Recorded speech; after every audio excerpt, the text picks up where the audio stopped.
Bit of a debate topic here, really. I've been having, obviously, big up. The Lionesses have won the Euros. Football is home. Buddha, but that is class. Like, honestly, unbelievable achievement. Something that the men cannot say since 1966. I don't think England have ever won a European Championship, so it is mad. But I've been having this conversation with my mum, my girlfriend, about what does it mean now for women's football. Like, there's calls for equality and they're getting paid the same, and maybe I am going to ruffle a few feathers in this, but I want to drop my thoughts on that. There's also this ongoing trans topic in sport, so I'm going to bang that one out, because these are things that I want to understand better, and I want to advance my understanding and learning on these topics. So yeah, so the way I view it is, it's unbelievable what the girls achieved, or the women I should say achieved. Like, what have they done? Like, they obviously brought the country together. All over my social media, loads of men reposting that they've smashed it, liking up everything. Like, everyone was brought together exactly the same as the Euros last year for the men, really. So it has united a country. There's a few things that I think is just ridiculous though. Like, I've seen some people, obviously women, posting like, we've done what the men can't do.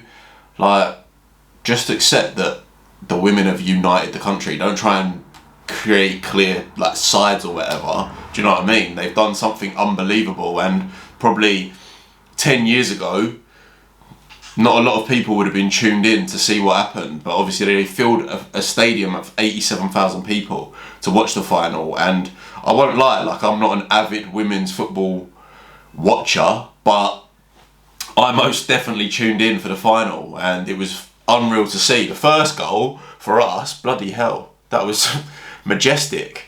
But I think that the question around pay, and this goes across all sports, I think it is the amount. When I was having this conversation with my girlfriend, it is a sticking point, and I think that you should be paid on the draw. In terms of, say for example, Serena Williams, yeah, in tennis, when she was absolutely smashing it, I'd say her draw to the sport would be exactly the same as Roger Federer, for example, at that time. So therefore, yeah, why not pay exactly the same? And you can say, oh, well, if it's equality and she was a man, then she wouldn't be as high as she would be. But the reality is there's men's sport, women's sport, right? So in terms of the draw, now with the women's football and equality, there is that idea of, oh, they should be, I'm not being funny, they shouldn't be getting paid the amount that the men do at the top clubs. Like, we're talking 300, 200 grand a week, 300 grand a week.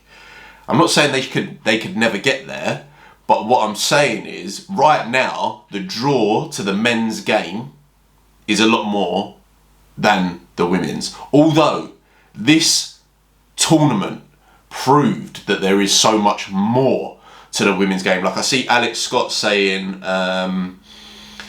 what did she say? She said I didn't realise they had to go to like clubs and basically say, can we use your pitch for this tournament? And like big clubs were saying no. But then now, those big clubs are going to be kicking themselves, because they would have sold out. They would have absolutely sold out, like, the tickets, because it has been rife, and that is good, and it is moving in the right direction. I think in terms of pay, were the women's tickets for their final going at £1,000 plus like they were last year in the Euros?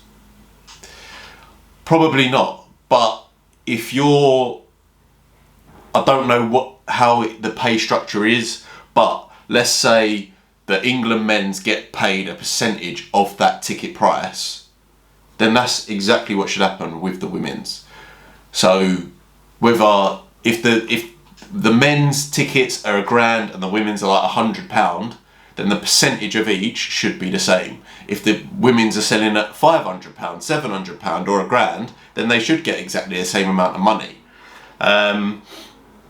But I just think that it is a sticking point, and it is unbelievable. Like, honestly, I was going fucking mental the other day about them winning, but I think it's done unbelievable things for women's football, but I still think that there's going to be that pay gap because of the draw. And this is going to obviously draw more people into watching women's football, which is fantastic, because why the fuck not? But I just don't think that the pace or the level, or at this moment in time, the amount that some people are willing to pay would be the same as the men's game. I could be completely wrong, but I'm just voicing my opinion. And that's, I think, as I say, there is absolutely no disrespect to women. That's just my thoughts. Like, there is probably going to be a point when, if you look at the progression of women's football over the last 10 years, say, and if you look at where men's football is, it's clear that women's football is catching up, but it isn't there yet.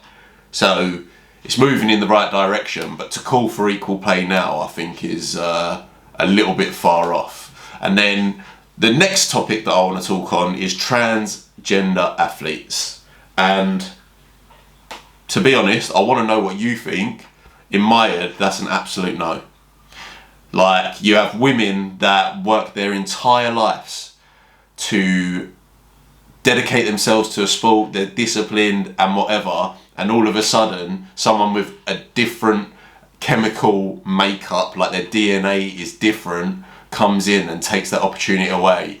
And there's been incidents where people have cracked their skulls in boxing, or I think MMA, which is just mad. I think there's no exclusion, but if trans want to be in sport, create a trans Olympics or a trans World Cup or whatever, because I just don't think it's fair on women. Let me know your thoughts in the comments. I might be way off, but everyone's got an opinion, and that's mine.